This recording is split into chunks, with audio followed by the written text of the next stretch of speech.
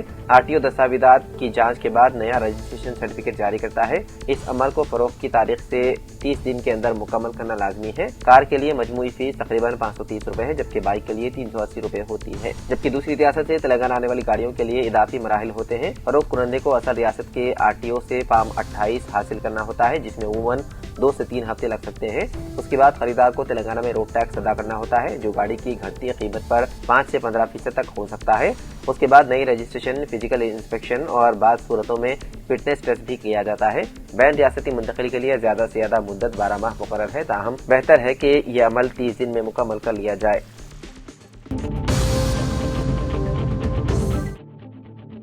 حیدرآباد کے پرانے شہر میں ایک اور آتش زدگی کا واقعہ پیش آیا۔ یہ حادثہ منگل کی رات عثمان باغ کامٹی پورہ میں واقع ایک جوتوں کے یونٹ میں پیش آیا۔ تفصیلات کے مطابق رات تقریباً 11 بجے اچانک یونٹ میں آگ بھڑک اٹھی۔ واقعے کی اطلاع ملتے ہی چندرال باراتری فائر اسٹیشن سے فائر بریگیڈ کی گاڑیاں فوری طور پر جائے حادثے پر پہنچ گئی۔ فائر فائٹرز نے بروقت کارروائی کرتے ہوئے آگ پر قابو پا لیا اور اسے پھیلنے سے روک دیا۔ ابتدائی جانچ میں شبہ ظاہر کیا جا رہا ہے کہ سڑک پر موجود بجلی کی سپلائی کی کیبلز میں شارٹ سرکٹ ہوا اور یہ آگ لگنے کی وجہ ہو سکتی ہے۔ مقامی پولیس مصروف تحقیقات ہے۔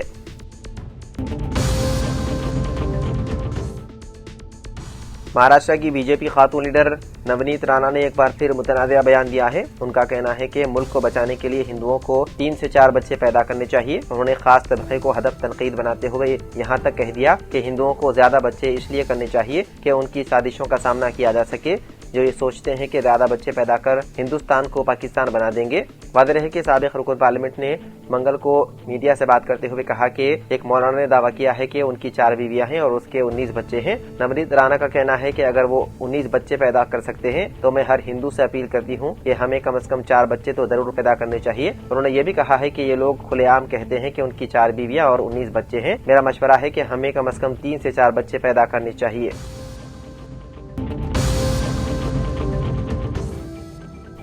تلنگانہ قانون ساز اسمبلی کے سرمائی اجلاس کا 29 دسمبر کو آغاز ہوگا۔ وزیر اعلیٰ رونت ریڈی نے پنچایت راج اداروں کے انتخابی نتائج پر کابینی رفقا کے ساتھ مشاورت کے دوران یہ فیصلہ کیا۔ حکومت نے ابتدا میں 2 جنوری سے اسمبلی اجلاس طلب کرنے کا فیصلہ کیا تھا، تاہم وزراء اور عہدیداروں سے مشاورت کے بعد تاریخ میں تبدیلی کرتے ہوئے 29 دسمبر طے کیا گیا۔ سرمائی سیشن میں آبپاشی پروجیکٹس اور خاص طور پر کرشنا اور گوداوری کے پانی کی تقسیم پر مباحث کا امکان ہے۔ وابستہ ذرائع کے مطابق 29 دسمبر کو اجلاس کا آغاز ہوگا، جبکہ 30، 31 دسمبر اور 1 جنوری کو اجلاس نہیں ہوگا۔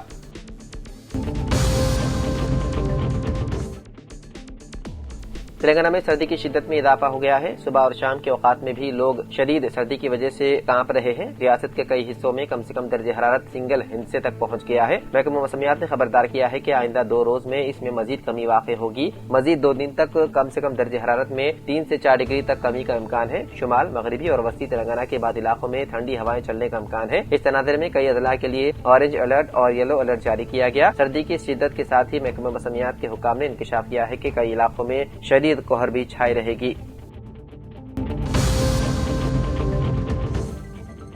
ہندوستانی کرکٹ کے عظیم کھلاڑی سچن تندولکر نے حیدرآباد کی معروف سولار انرجی کمپنی سنتک انرجی سسٹمز پرائیویٹ لمیٹڈ میں اسٹریٹجک سرمایہ کاری کی ہے۔ یہ شراکت داری 23 دسمبر کو باضابطہ طور پر سامنے آئی ہے، جس کے تحت سچن تندولکر نے 1.8 لاکھ شیئرز خریدے ہیں، جن کی مالیت 3.6 کروڑ روپے ہے۔ اس سرمایہ کاری کے ذریعے انہیں کمپنی میں تقریباً 2% حصہ حاصل ہوا ہے۔ ٹروزون سولار کی بنیاد سال 2008 میں سی بھوانی سریش نے رکھی تھی۔ یہ کمپنی رہائشی، تجارتی اور یوٹیلیٹی سطح کے سولار منصوبوں، روف ٹاپ سسٹم اور پی ایم کسم اسکیم کے تحت کام کر رہی ہے۔ اس وقت کمپنی تلنگانہ، آندھرا پردیش، مہاراشٹر، مدھیہ پردیش اور چھتیس گڑھ میں اپنی خدمات انجام دے رہی ہے، جبکہ تمل ناڈو اور اتر پردیش جیسے نئے بازاروں میں توسیع کے منصوبے بھی زیر غور ہیں۔